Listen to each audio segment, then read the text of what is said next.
Picture this. Your favorite NFL team just had an incredibly underwhelming season and missed the playoffs. The only silver lining is that you have the 7th pick in the draft, and you've been making mocks since the day your pick was locked in. You know exactly what your team needs to do to turn it all around, and somehow you've convinced yourself that the front office is actually gonna do it. And now, after all this time, they're finally on the clock. This is the pivotal moment in your team's future. The guy your team needs to draft is right there. Everything is going perfectly to plan. Wait, did we just miss our pick?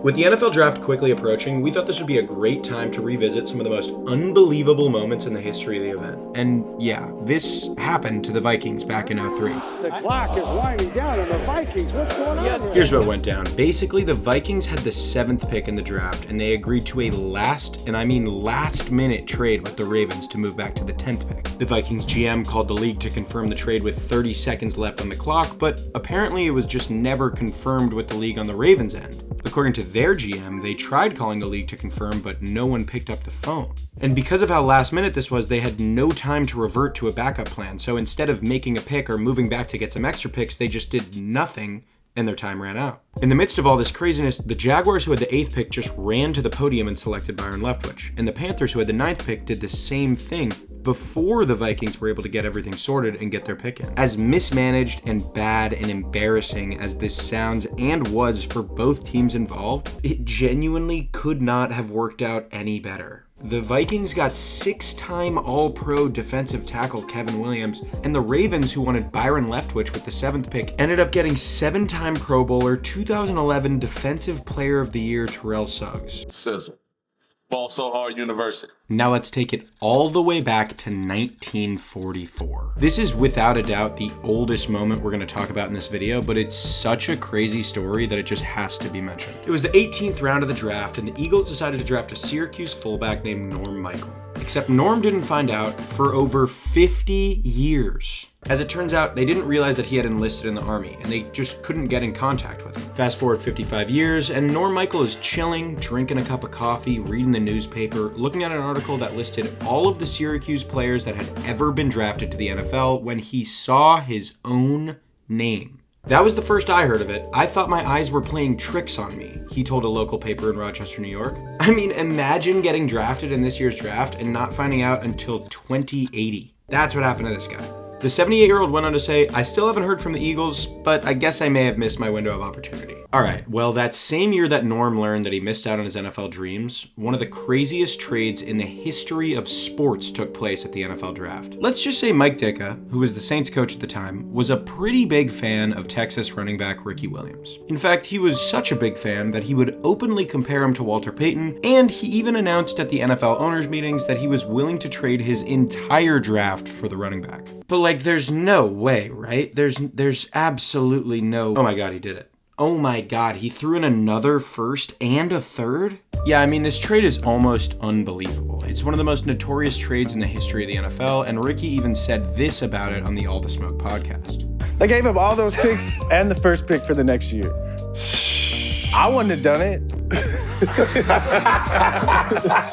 If he would have come to me and said, "I'm thinking about making this trade," I would have said, Don't do it. Don't do it. Basically, Ditka lost nearly all of his leverage by making his plans so widely known at the owners' meeting, and then to make matters worse, he was fired the next season, and 2 years later, the Saints traded away Ricky Williams. They did get a good haul in return for him, but he went on to have his career year the year after he left. Two more funny aspects of this trade. It wasn't even the first pick that they traded for, it was the 5th, and he wasn't even the first running back off the board. But hey, at least we got this. Yeah, this is a real ESPN The Magazine cover. There's no Photoshop here. Anyway, another fun fold of this trade is that Washington actually packaged up a bunch of the picks that they got from New Orleans that year and moved up to the 7th pick to draft future Hall of Famer Champ Bailey. And that extra first-round pick that New Orleans had to toss in for the next season ended up being the 2nd overall pick, where Washington drafted 3-time Pro Bowler LeVar Arrington. And then later in that same draft... Tom Brady! No. Not that late. Later in the first round of that same draft, the Raiders made one of the most interesting picks in recent draft memory. They had gone 8-8 the year before and had a pretty solid roster led by Rich Gannon on offense and Charles Woodson on defense, but they had trouble winning some close games. In fact, all of their 8 losses were in one-score games. They had some holes on their roster and definitely had some positions that they could use an upgrade at, but they weren't far from being a competitive team, and they were at a good spot in the draft to make the one upgrade they needed to take them to the next level.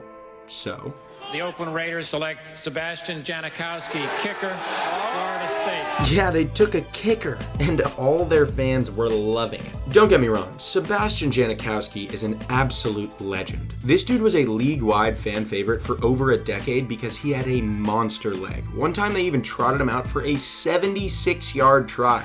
This wouldn't only be the all-time record. The win. This would completely shatter it. 76 yards into the wind.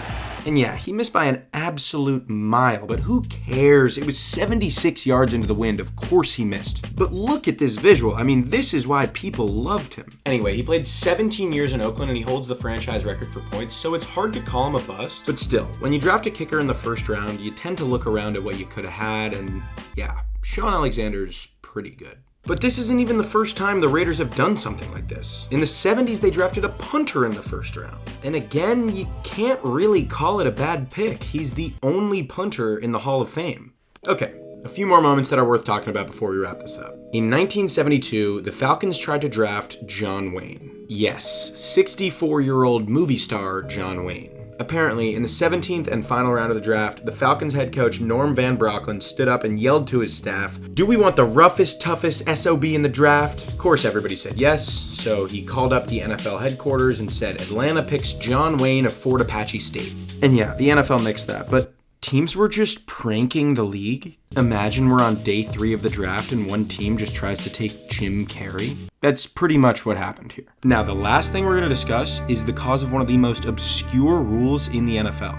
The last pick of the draft is a celebration every year. Mr. Irrelevant is a tradition that's been around since 1976, when a former Colts receiver named Paul Salata decided to hold a huge celebration in Newport Beach for whoever was picked last. This celebration was dubbed Irrelevant Week, and it included a golf tournament, beach parties with celebrities, a regatta, a trip to Disneyland, and a roast where Mr. Irrelevant would accept the presentation of the Lowsman Trophy, which looks a lot like the Heisman, except they're fumbling the ball. Get it? Heisman, Lowsman, whatever. This quickly became a big deal around the NFL, and it gave so much publicity to Mr. Irrelevant that 3 years later, it spawned this rule. The Rams had the second to last pick, and they just didn't make a selection. They passed, and they let the Steelers go ahead of them. They wanted Mr. Irrelevant badly. They wanted all the parties, and they wanted all the publicity that went along with it. Except so did the Steelers, who were the only other team left with a pick, and they just also passed on their pick. And then both teams refused to go for a little while, and the commissioner actually had to step in and make the Rams take someone. And so that's what the Salata Rule is. It prohibits teams from passing to get the final pick. So yeah, now you know that. Oh, by the way, Irrelevant Week, still a thing. Here's a photo of Brock Purdy with his Lowsman Trophy.